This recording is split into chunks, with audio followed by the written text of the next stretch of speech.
Hi guys, welcome back to this channel. So on today's video I'm gonna show you how you can make the slow suave blur video effects in CapCut.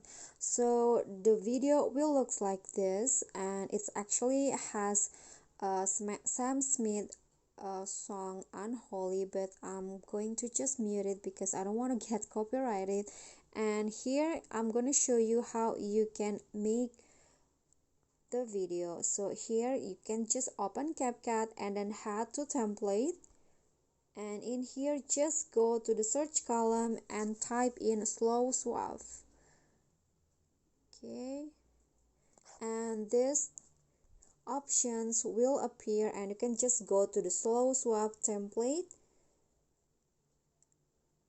and here you can just choose which one that you want to use. So actually there are so many options that you can choose, but the one that I made with the previous video that I'll show you, I'm using this template.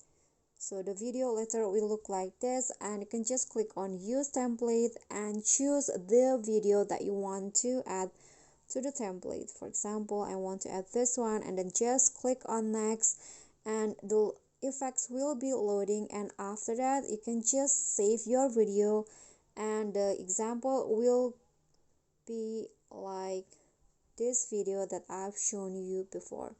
Okay guys, so that's all from me. Thank you guys so much for watching. Don't forget to click thanks, leave a comment, and also subscribe to our channel. See you at the next tutorial. Bye.